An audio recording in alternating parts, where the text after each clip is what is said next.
Jackson Radio Show.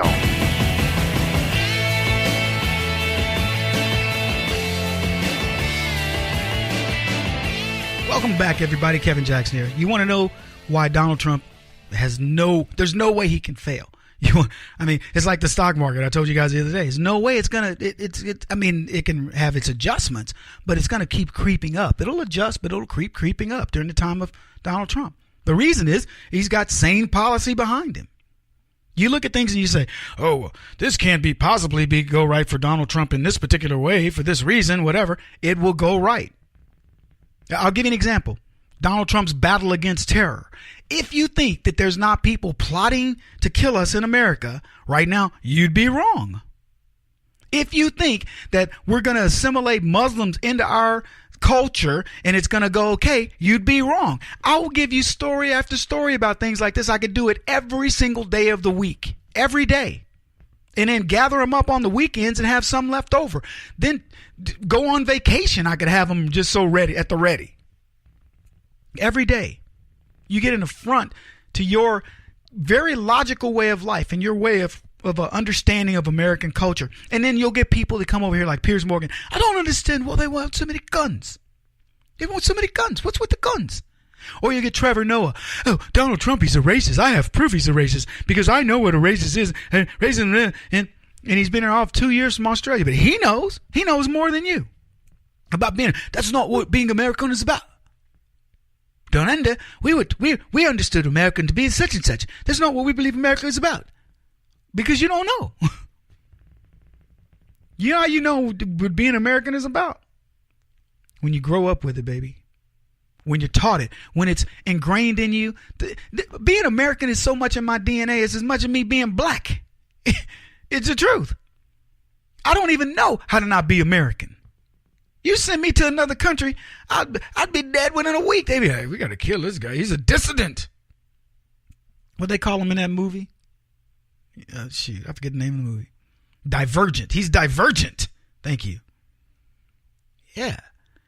So because I don't understand. You're going to take this from you. I ain't taking that from the government. The government did I'm going to go talk. But every day, something is going to validate Trump. The economy gets validated. When he does the right thing, the economy moves. The stock market moves.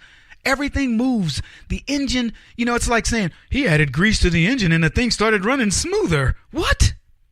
Leftists are going, he added grease to the engine? What kind of a foolhardy thing is that? You don't put grease in the engine. Or oil. It works better when I use the right product, right? Okay, grease in the gears. How about that?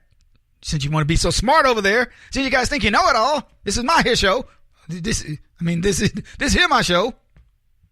Either way, it works either way. Why not just seem a little sillier? Yeah. So, Honduran nationals plotted a terror attack. A Honduran national. What? You looking at me like it's something? A Honduran national plotted a terror attack. Living in the United States, temporary protected status, charged with attempting to set off a mass destruction in the Miami, Florida shopping mall in an ISIS-style attack. Honduran, not Middle Eastern. Vicente Adolfo Solano. That sounds Italian. Vicente Adolfo Solano. Yeah, that's Honduran. 53-year-old Honduran citizen charged in the Southern District of Florida after an investigation revealed his efforts to potentially murder hundreds or thousands of Americans. DOJ says this. Soldano had planned to put an explosive weapon of mass destruction in a crowded Miami shopping mall, admitting to the scheme to confidential sources and undercover FBI agents. He admits it. He allegedly handed over 3 pro-ISIS videos to the confidential source and made statements that sympathized with ISIS terrorism. This is a guy who, under the policy of Obama, was vetted, brought into the country, given protected status so he could do what? Plot against the very country that was going to show him grace. Before his arrest, the foreign national obtained what he thought was a weapon of mass destruction, but it was a static, risk-free device. Brought it to the entrance of the shopping mall where he allegedly attempted to carry out the attack. Now, you know he did attempt to carry out the attack. He came to the U.S. on a tourist visa a decade ago. 2002, granted temporary protected status, prevented him from being deported for humanitarian reasons, according to the DOJ. Now, you guys say, Kevin, that's prior to Barack Obama. Sure it was. But Barack Obama's policies continued. They put an even better protective umbrella around him with things like sanctuary cities.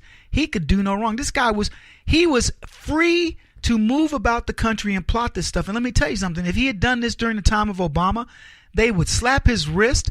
He'd be back on the streets within a week. You want more craziness? I'll give it to you. A Pakistani father. They found his butchered toddler in a small apartment. The 2-year-old suffered from cuts in the neck. Now, we were going to post this story on the site, and I told my folks not to because, it's just too horrific. But this father cut the head off, sliced the neck of his 2-year-old baby, his daughter, because he was mad at the mother. Now, people do some mean things to people in the United States.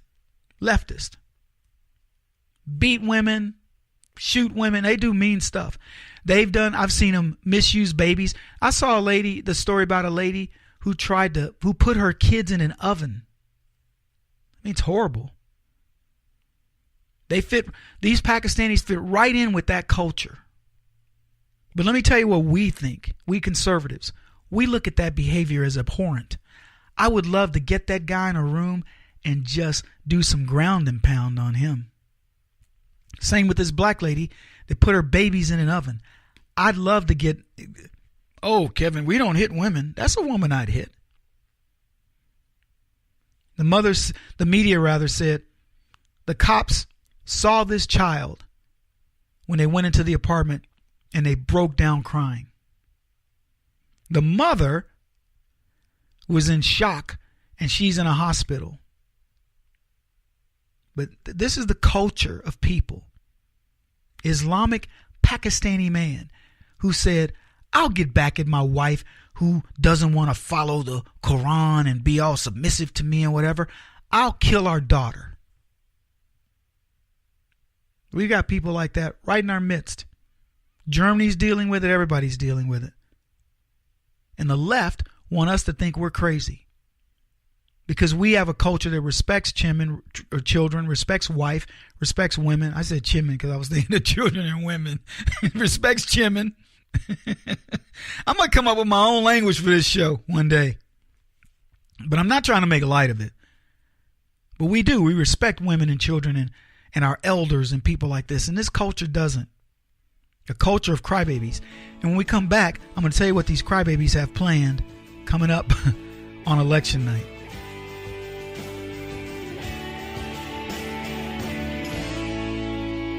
This is the Kevin Jackson Radio Show.